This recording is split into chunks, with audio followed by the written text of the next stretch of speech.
तो hello everyone, मैं हूं रंजीत कुमार आपके प्यारे प्लेटफॉर्म आर के अकेडमी से। साथियों, आज की इस प्यारी सी क्लास में हम सब पढ़ेंगे क्लास 10th की मैथ एक्सरसाइज नहीं चैप्टर। चैप्टर है अपना 3, जो कि चैप्टर का नाम है दो चर वाली रैखिक समीकरण युग्म।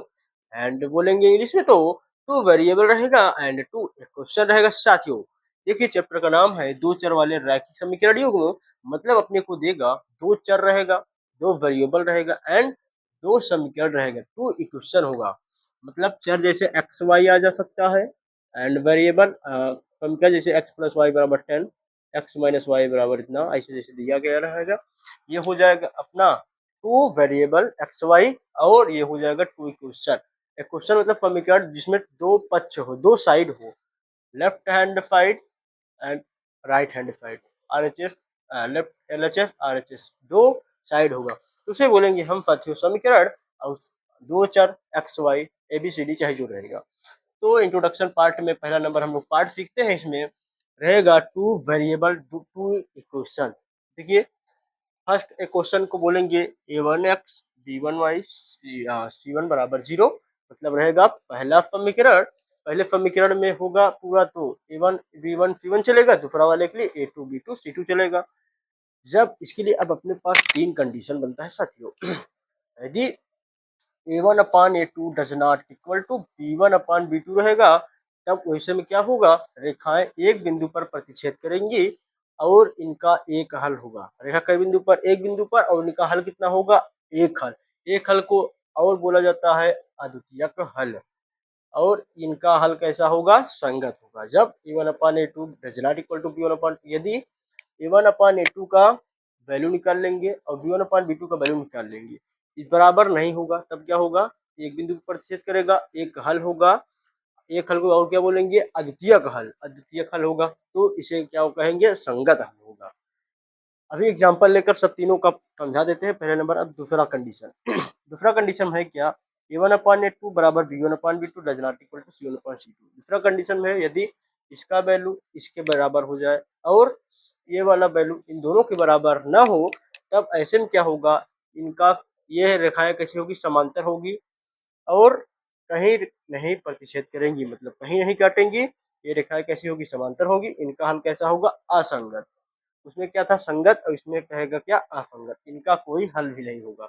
जब रेखाएं कहीं प्रतिच्छेद नहीं करेंगी तो इनका हल भी कहीं नहीं होगा। अब तीसरा वाला कंडीशन में क्या होगा, यदि तीनों बराबर हो जाए, ये वाले की रेशियो, ये रेशियो, ये रेशियो, तीनों का रेशियो इक्वल टू हो जाएगा, तब इनका हल क्या होगा, मजेक होगा, बहुत होगा, अनेक हल होगा।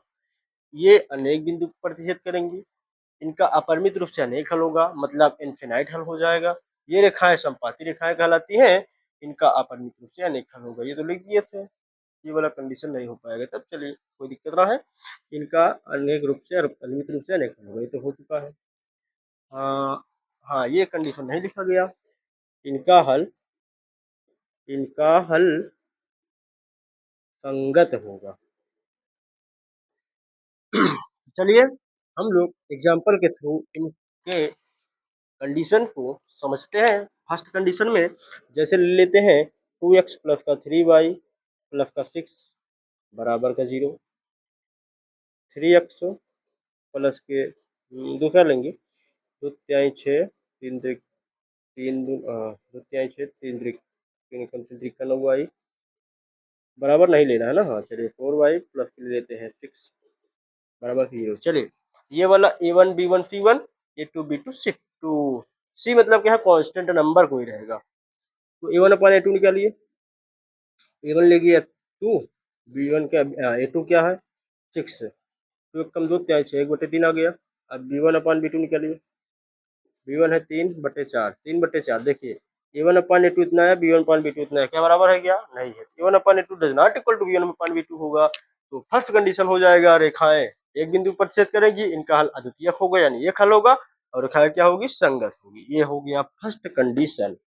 सेकेंड कंडीशन में साथियों देखते हैं, सेकेंड कंडीशन है क्या। Second condition a1 upon a2 b1 upon b2 बराबर होगा, लेकिन c1 अपन c2 बराबर नहीं होगा। जैसे 2x प्लस के 4y प्लस का 6 बराबर 0, 4x प्लस के 8y प्लस के 10 बराबर 0। देखिए a1 अपन a2 निकालिए, A1 वैल्यू कितना है 2, A2 वैल्यू कितना है 4, 2 1 जा 2, 2 जा 4, B1 अपान B2 निकालते हैं, 4 अपॉन 8 आ जाएगा, 4 1 जा 4, 4 2 जा 8, C1 अपान C2 निकालते हैं, 6 अपॉन 10, 2 त्याई से 2 पंचे 10। देखिए बराबर आया क्या?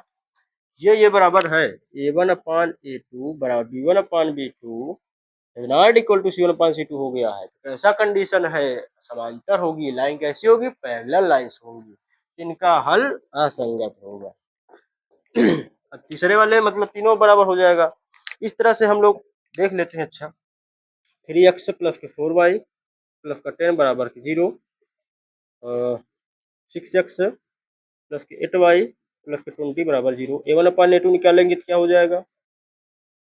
3 upon 6, 1 upon 2, B1 upon B2 निकालिए, B1 वैल्यू 4 है, B2 वैल्यू 8 है, 1 अपॉन 2, C1 अपॉन C2 निकालिए, 10 अपॉन 20, 1 अपॉन 2। देखिए तीनों क्या है? बराबर है।